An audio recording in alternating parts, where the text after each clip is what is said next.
আসসালামু আলাইকুম এভরিবডি, কি অবস্থা সবার? আশা করছি সবাই খুব ভালো আছেন। এই সপ্তাহটা হয়তো বা সবার খুব ভালো গেছে। আমি চাই পরবর্তী সব সপ্তাহে আপনাদের ভালো যাক, প্রফিটে থাকেন। তো আমি আমার ক্ষুদ্র একটা অ্যানালাইসিস আপনাদেরকে দিতে আসলাম। আমি জানি না কতটুকু উপকারে আসবে, তো এইটা হচ্ছে আমার প্রেডিকশন ফর দ্য গোল্ড। আমার কাছে মনে হচ্ছে যে গোল্ড আমাদেরকে একটা প্যাটার্ন দিবে, একটা বড় প্যাটার্ন দিবে।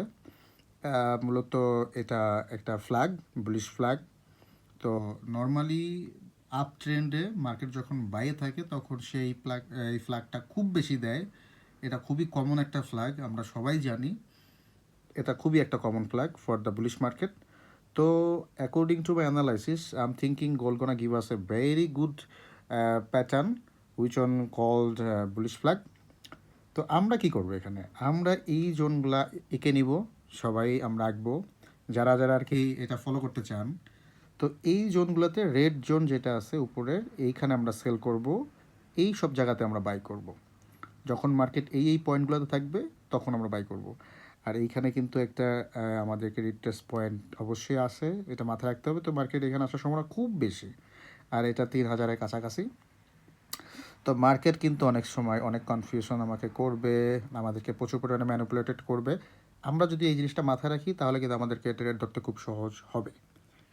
তো এইটা নাও হইতে পারে, কোল এখান থেকে আবার উপরে উঠে চলে যেতে পারে, সেক্ষেত্রে কিন্তু কর্তৃপক্ষ দায়ী না। এইটা জাস্ট একটা আইডিয়া।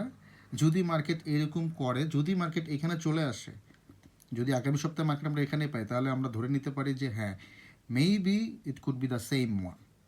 খুব সম্ভাবনা আছে এই ফ্ল্যাগটা তৈরি করার, কারণ মার্কেট যদি বড় মুভ করতে চায় সে অবভিয়াসলি মেক সামথিং, সে কিছু না কিছু দেয়। আর মার্কেট এখন যেই জোনটাতে আছে আমরা একটা ফ্ল্যাগ এক্সপেক্ট করতেই পারি, কারণ সে এখান থেকে কিন্তু বড় একটা মুভ দিয়ে উঠে গেছে, বেশ খানিকটা মুভ দিয়ে উঠছে 3,000 থেকে। তো 3,000 থেকে সে কিন্তু কম উঠে নেয়, অনেকখানি উঠে গেছে। এখানে আমরা দেখতে পাচ্ছি 3,000 থেকে সে কত উঠছে, আপনার 3,500 চলে গেছে অলমোস্ট। তো আমার কাছে মনে হচ্ছে যদি সে এই ফ্ল্যাগটা তৈরি করতে পারে কমপ্লিটলি, তাহলে আমরা গোল্ডকে নেক্সট স্টেপে 3,800-র কাছে পেতে পারি। তো আমরা যারা গোল্ডে বাই করি, এই গ্রুপে অনেকেই আছে যারা গোল্ডে বাই করতে পছন্দ করেন। তো তারা লং বাইয়ের জন্য 3,000-এর যে জোনটা আছে এই জোনটা চুজ করতে পারেন উইথ এ কনফার্মেশন। এইখানে আমাদেরকে স্ট্রং একটা কনফার্মেশন লাগবে। প্রয়োজন আমরা একটু লেট বাই করবো, নো প্রবলেম, কোনো সমস্যা নেই, আমরা একটু লেটে বাই করবো, but we need valid confirmation to bull run. ঠিক আছে, এইখানে কিন্তু প্রচুর পরিমাণে আপনার কনফিউশন করবে মার্কেট, বিকজ অফ এইখানে অনেক বায়ার ঢুকবে, প্রচুর পরিমাণে বায়ার এখানে ঢুকবে। যারা নতুন আসছে ফরেক্সে তারাও এখানে ঢোকার জন্য ট্রাই করবে, কজ ইটস এ জোন। তো এই জোনে প্রচুর পরিমাণে ম্যানিপুলেশন থাকবে। তো আপাতত আমরা কি করব, ফর নাও আমরা এই ফ্ল্যাগটা তৈরি হয় কি না আমরা দেখব। যদি এই ফ্ল্যাগ তৈরি হয়ে যায় তাহলে কনফার্ম আমরা 3,800 পাবো, আর আমরা সবাই ট্রাই করব এই মুভটা ক্যাচ করার। ছোট করে হলেও আমরা এই মুভটা হোল্ড করার ট্রাই করব, ক্যাচ করার ট্রাই করবো, এই আর কি। আর ইটস জাস্ট এ প্রেডিকশন, আগেই বলে দিচ্ছি, এইটা যে হবেই বা এইটাই হবে এরকম কোনো গ্যারেন্টি নাই। এইটা হচ্ছে আমার একটা ধারণা, এরকমটা হওয়ার সম্ভাবনা আছে আমার কাছে মনে হচ্ছে, তাই আমি আপনাদের সাথে শেয়ার করলাম।